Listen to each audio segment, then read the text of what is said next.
Seele is the strongest character in Honkai Star Rail. Or is she? No, she definitely is the strongest character right now. But is she overhyped? Seele has gained a lot of attention because she is a DPS character as the first limited character banner in Honkai Star Rail. Due to this, a lot of people have wished on her banner, and to those lucky enough or to those swipey enough, they have gotten her. Seele is indeed a really strong character, and their early game of Honkai Star Rail is very easy. So for these people that have gotten her, she just carries them through because she's getting those resurgent procs, and she is just demolishing all the content because the early game is so easy and she is so strong. She's basically one-shotting a bunch of stuff. This has left the impression on players of Seele being the strongest character in the game and potentially even OP.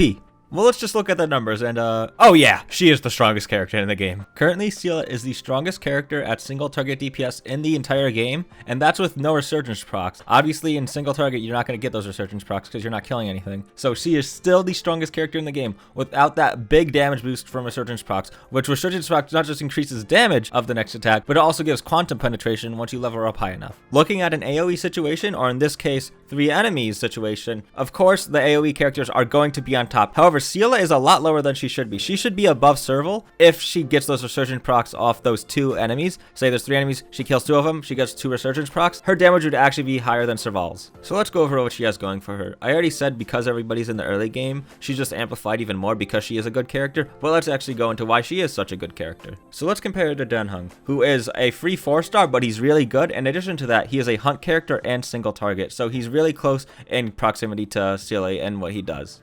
And looking back at that chart, you'll see that he's only second place to Seele when it comes to single target DPS at Eidolon 0. So he is pretty good. Comparing their basic attacks, they both have that 50 to 130% damage multiplier. I believe every character in the game has that. There might be one character that doesn't, or they might add one. But as of now, I'm quite sure that every character has that 50 at level 1, 130 at level 9 multiplier on their basic attack. So there's no difference between them. However, they both have talents that affect their basic attacks or are affected by their basic attacks. Seele has a talent called Rippling Waves, which advances her next action by 20% whenever she basic attacks. Danhung actually has 2 talents that affect his basic attacks. Firstly, there's one called High Gale, which just basically increases his basic attack damage by 40% against slowed enemies. And then there's one called Faster Than Lightning, which after launching an attack, there is a 50% fixed chance to increase his own speed by 20% for 2 turns. So what is it that makes her damage more? Because as we look at this chart, she has more damage than Danhung.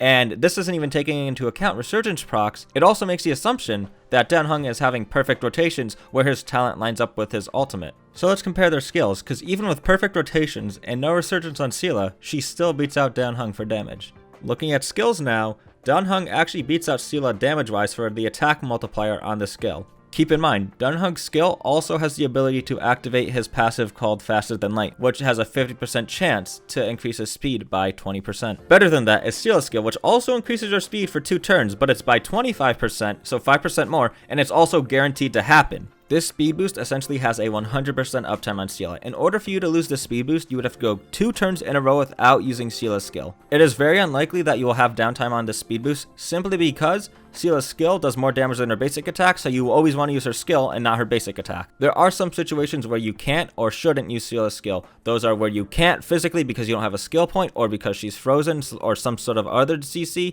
or because you need your skill point for your next character and you only have 1 or 0 skill points, so you need that skill point for the next character in line. You would need a mix of those situations to happen 2 times in a row in order for you to have downtime on this speed boost. Now, Danhung's skill also has the ability to on crit. There's a 100% base chance to reduce the target's speed by 12% for 2 turns. Taking all this into account, Danhung's skill might edge out Seele's simply because it does more damage, it can decrease the enemy speed, and it can increase his speed. That is pretty good. Now, Seele's is definitely more consistent, which is nice. You want consistency, so it is nice that she guaranteed gets that 25% speed increase whenever she uses her skill. So let's go and compare their ultimates now. Danhung's ultimate at base has less damage than Seele's, but when the enemy is slowed, which he can do with his skill has the ability to slow enemies, right? So if that happens, the attack multiplier is actually more than Seele's. In addition to that, his ultimate also has the ability to proc his Faster Than Light passive, which has a 50% chance to increase his speed by 20% for 2 turns. Now let's look at Seele's ultimate, which can be more or less attack multiplier than Danhung's ultimate, but that doesn't matter because Seele enters the buff state when she's using her ultimate, meaning that she's getting resurgence damage when she's using her ultimate, which is way better than the attack multiplier Danhung gets when the enemy is slowed.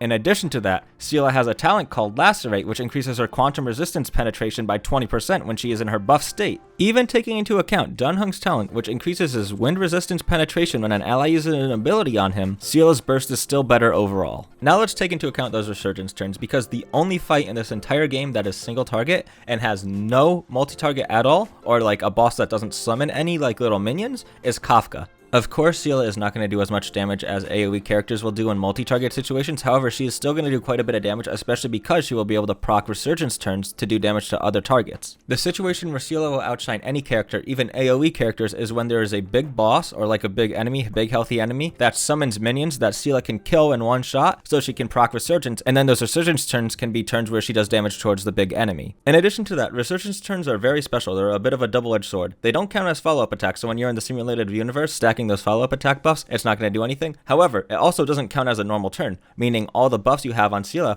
won't go down one turn because you used a resurgence turn. They don't affect it at all. You'll see in here, Ting Yun gives this buff to Seele. Seele hits an attack, she gets a resurgence turn, she uses that resurgence turn, and it only went down once instead of twice. My point is, due to the nature of combat in this game, Seele thrives because she is able to proc resurgence so many times, allowing her to do significantly more damage than she should be doing as a single target character, basically making her a pseudo AoE character. So, is Seele overhyped? Maybe a tiny bit, but that's just because she is the first limited time 5-star character, and she's a DPS at that, so she does big numbers. But also, Seele is a really good character. She has a kit that suits this game's combat really well. I believe that long term, anyone that has gotten her is going to be happy that they got her. She is not going to disappear and become an obsolete character because of either power creep or feature creep. She is the strongest single target DPS in this entire game right now and in the near future, and that may change, right? A big portion of her power budget is from the resurgence passive, so if we get a character that doesn't have that and their power budget goes more towards a single target, then that character might outdeal her in single target damage. Overall, Seele is a really strong character, and she is amazing for the type of content this game has. So any person that pulls her is not going to regret pulling her in the future. She definitely deserves most of the hype that she gets. With that being said, if you liked the video, maybe like it, and I hope you have a good day or night. See ya.